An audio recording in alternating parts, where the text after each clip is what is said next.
हमारे आसपास कई लोग ये कहते हुए मिल जाएंगे कि त्योहारों में अब पहले वाली बात नहीं रही। त्योहारों में अब वो रौनक नहीं रही। त्योहार पता नहीं क्यों पहले जैसे नहीं लगते। लेकिन पता है त्योहार अब पहले जैसे क्यों नहीं लगते? याद कीजिए, पहले दिवाली पर जब मोहल्ले के सभी बड़े चाचा और भैया पटाखे लाते थे तब पटाखों की भरी वो बोरी और डिब्बे सड़क पर रख दिए जाते थे और मोहल्ले के सभी लोग मिलकर पटाखे जलाते थे।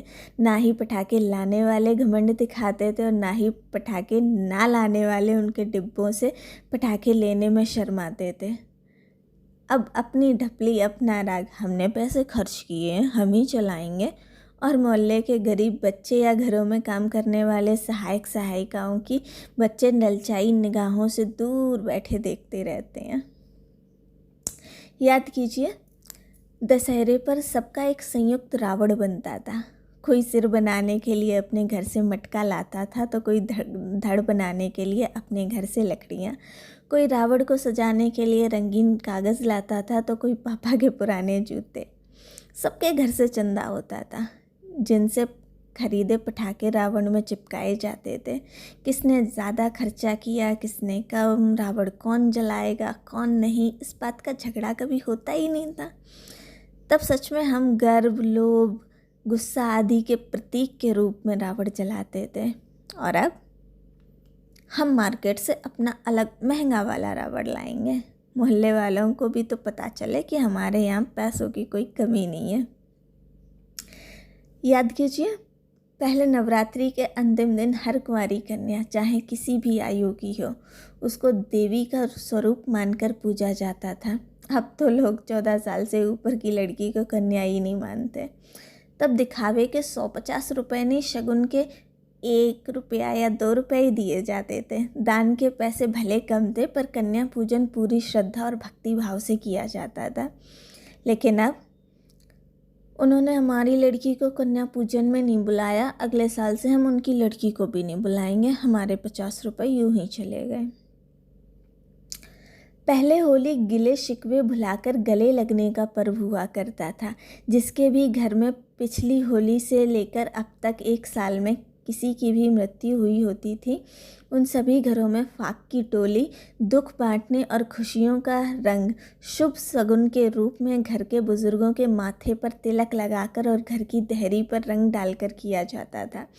इस प्रार्थना के साथ कि आने वाले साल कोई बुरा दिन ना दिखाएं। सभी छोटे बड़ों को गुलाल का तिलक लगाकर पैर छूते थे और सभी बड़े उन्हें ढेर सारे आशीर्वाद देकर गुजियों से मुंह मीठा कराते थे। और अब होली तो मात्र नशे का पर्व बनकर रह गया है।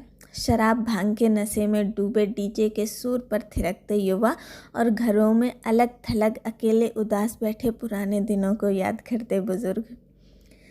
पहले अच्छे पकवान कभी कभार त्योहारों पर ही बनते थे। ज़्यादा रेस्टोरेंट थे नहीं और जहाँ होते भी थे तो घर के बुजुर्ग बाहर खाना ना पसंद करते थे और ना परिवार वालों को खाने देते थे। स्वादिष्ट मिठाइयों का एक इंतज़ार रहता था जो कुछ महीनों के इंतज़ार के बाद मिलती थी, तो वो बहुत स्वादिष्ट लगती थी। अब जब चाहो इंडियन, चाइनीज़, इटालियन, थाई कुछ भी ऑर्डर करो और खाना आपके सामने। जिसने इंतज़ार ही नहीं किया वो इसकी अहमियत क्या समझेगा। पहले मनोरंजन के साधन भी सीमित थे। मोबाइल फ़ोन या social media app, video games और ढेर सारे टीवी चैनल्स, या कुछ भी नहीं हुआ करता था। इस कारण जब त्यौहार आते थे तो त्यौहार की तैयारी में, घर की सफाई और रंगाई पुताई में, तरह तरह की मिठाइयाँ बनाने में, मंदिर पर होने वाली रामलीला में, बाहर खाट पर बैठे बुज़ुर्गों की चौपाइयों और किस्से कहानियों में लोगों को मनोरंजन के साधन मिलते थे जो उन्हें खुश रखते थे और त्योहारों को खास बनाते थे। और अब मम्मा, इन रिश्तेदारों को आप ही संभालो, मुझे डिस्टर्ब मत करो, कभी कभी तो छुट्टी मिलती है, गेम खेलने दो। वैसे बच्चों को तो आज भी त्यौहार उतने ही खुशियाँ देते हैं। ये त्यौहार में वो बात नहीं रही वाली शिकायतों तो बस बड़े स्वभाव के लोग करते हैं।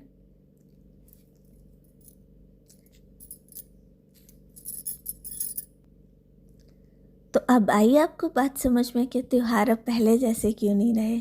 क्योंकि लोगों में अब वो अपनापन नहीं रहा। आपको हमारा वीडियो कैसा लगा? आप मेरी कौन सी बात से सहमत हैं? Please let me know in the comment section. Thank you.